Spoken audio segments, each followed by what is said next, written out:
Hola chicos, ¿qué tal? Bueno, ahora ya también me veis en vuestras casas. Ya no tenéis suficiente conmigo en el instituto y me vais a tener que soportar un poquito en YouTube también. Mirad, hoy vamos a hablar de la lírica popular medieval. Para el siguiente vídeo dejaremos la lírica culta. Si recordáis, como ya vimos en nuestras anteriores clases, fuimos preparando toda la literatura medieval con el concepto que teníamos en el podcast y que estuvimos trabajando en clase de que el medievo no da miedo.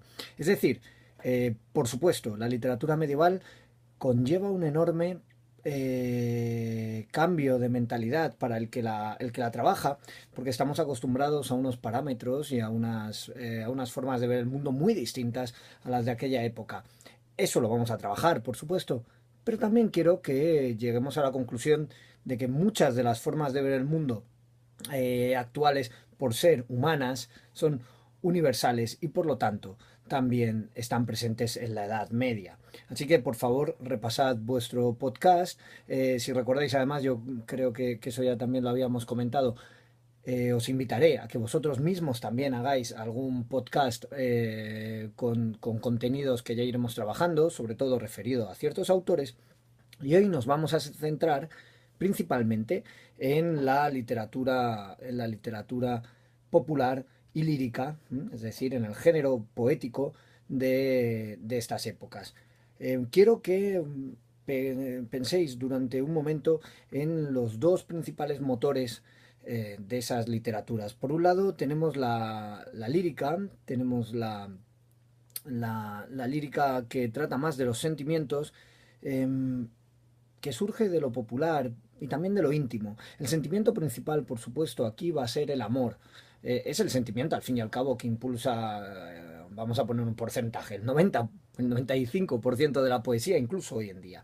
Y seguramente uno de los motivos también que nos hacen humanos, que nos hacen profundizar en nuestra entraña más íntima. En la Edad Media no era distinto. Así que tenemos, por un lado, la lírica popular y por el otro lado, la otra cara de la moneda es una poesía más dirigida a la sociedad.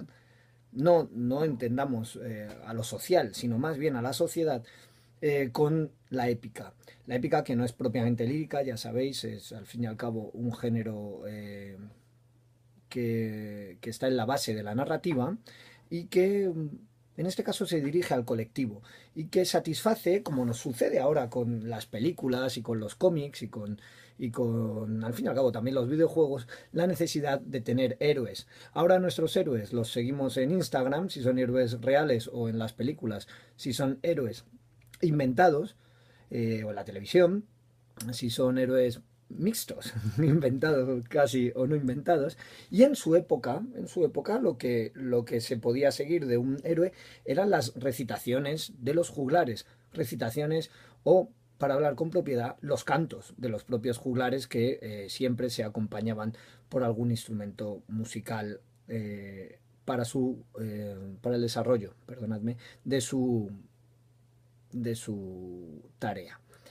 Em, Así que ya tenemos delimitada la poesía popular. La poesía popular la tenemos delimitada en dos fases. Ya digo que para otro vídeo os explicaré también por esta vía, no solo en clase, con el repaso de actividades que vayamos haciendo, eh, la poesía popular. Y mirad, en la lírica quiero que prestéis atención a los cantares de amigo en galaico portugués, a las jarchas, a ese fenómeno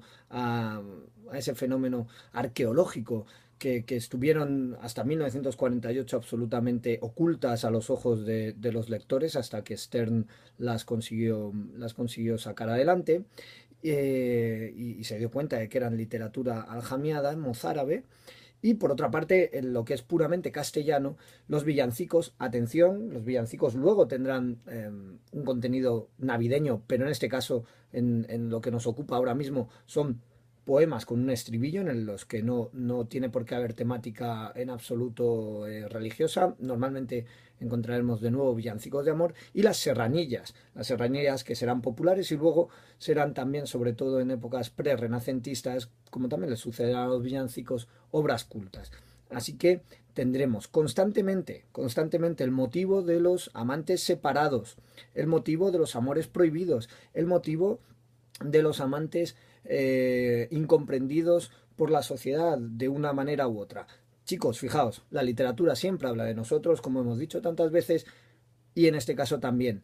Como vamos a trabajar en clase con textos adaptados, eso lo haremos en clase tranquilamente, siempre, siempre veréis que siempre veréis que saltada la barrera lingüística podemos perfectamente también bucear en esos sentimientos que son, como os decía, universales y que dará igual que sean tratados en el siglo XXV o que nos llevemos con estos autores anónimos en su gran mayoría por la condición de popular de esta lírica y en el otro lado también de la épica, aunque sea un género narrativo.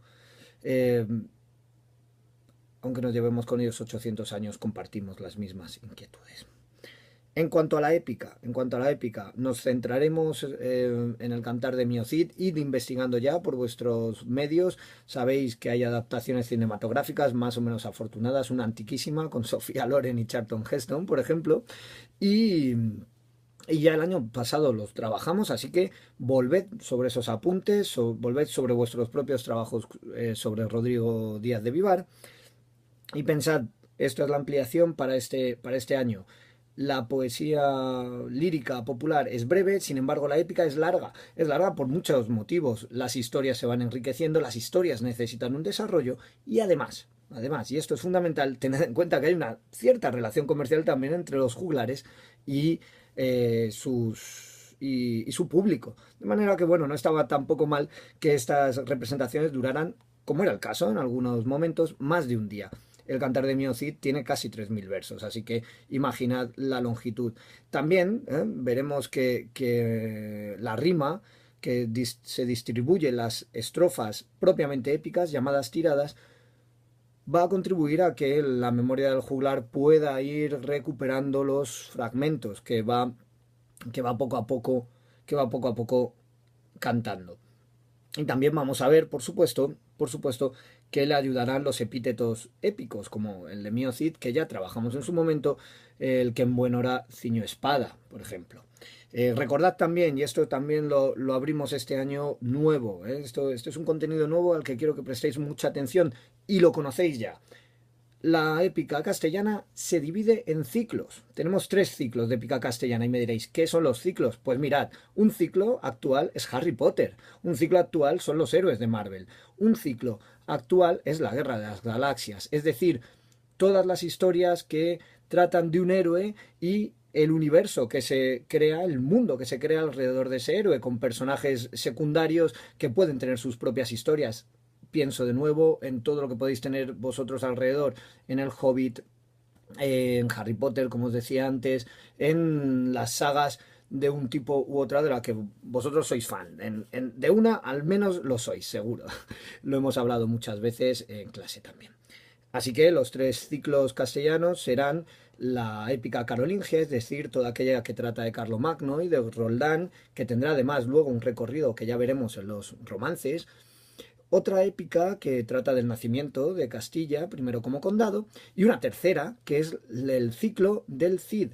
Esa tercera, que puede ser la más importante y la que quizá tengamos incluso más cerca a nosotros en la mente, es la que incluye no solo al poema de Miocid, sino a todos los demás poemas que van en esa misma línea, que hablan de otras hazañas del Cid o de otros momentos de su vida.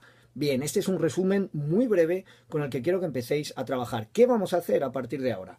Atención, para los que hayáis visto ya este vídeo y además tengáis en cuenta el podcast anterior. Dos tareas fundamentales. La primera, deslindar qué cosas, qué elementos son totalmente distintos a la Edad Media, tanto en la forma de pensar como en la forma de expresarse a nosotros. y qué cosas son las mismas. Es decir, en qué sentimientos amorosos nos podemos reconocer, en qué necesidad de héroes nos podemos reconocer, en qué forma de llamar a los héroes nos podemos reconocer. Si os fijáis, y aquí os doy una pista de lo que podemos ir haciendo, muchos de nuestros ídolos, por ejemplo los ídolos deportivos, tienen apodos. Fijaos en eso. Y por otra parte,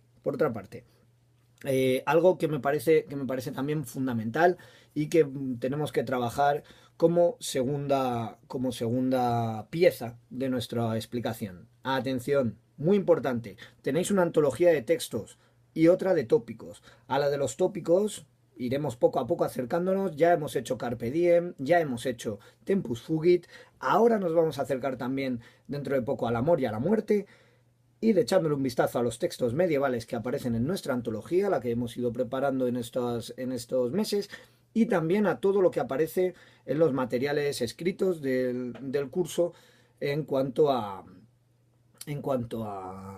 a lírica y a épica, a la poesía popular de la época. Si recordáis, lo vamos a trabajar, hay serranillas, hay villancicos, hay también cantigas, cantares, perdón, de amigo, y hay alguna jarcha. Y, por supuesto, la selección de textos que tenemos de Miocid la trabajaremos también, veremos los capítulos, los tres libros en los que se divide, hablaríamos nosotros ahora de capítulos, los tres libros en la época en los que se divide su aventura, ¿de acuerdo? Y poco a poco trabajaremos estos contenidos. Vamos a ver con este pequeño vídeo y con los siguientes, porque este no quiero que sea el último de este tema. Ya veréis también, os decía, la poesía culta y luego iremos con la prosa y un poquito de teatro. Vamos a ver cómo podemos encajar el gusto por la literatura, también la literatura contemporánea, con el gusto que podemos llegar a tener por algunos de estos temas que nos parecen quizá lejanos, simplemente porque tienen una fecha muy lejana de composición, pero que en absoluto son ajenos a nuestra forma de sentir. Así que os resumo de nuevo una lista de los motivos iguales a los contemporáneos y de los motivos absolutamente medievales y absolutamente distintos, desde la sociedad hasta la forma de construir los textos, y por otro lado, ese otro trabajo de familiarización con los textos. Todo esto lo trabajaremos en clase con las actividades oportunas, ya os lo iré diciendo, sirva este vídeo como introducción. No os doy más la lata y recordad, el medievo no da miedo, lo vamos a trabajar de aquí a Navidades y lo vamos a pasar bien. Un abrazo.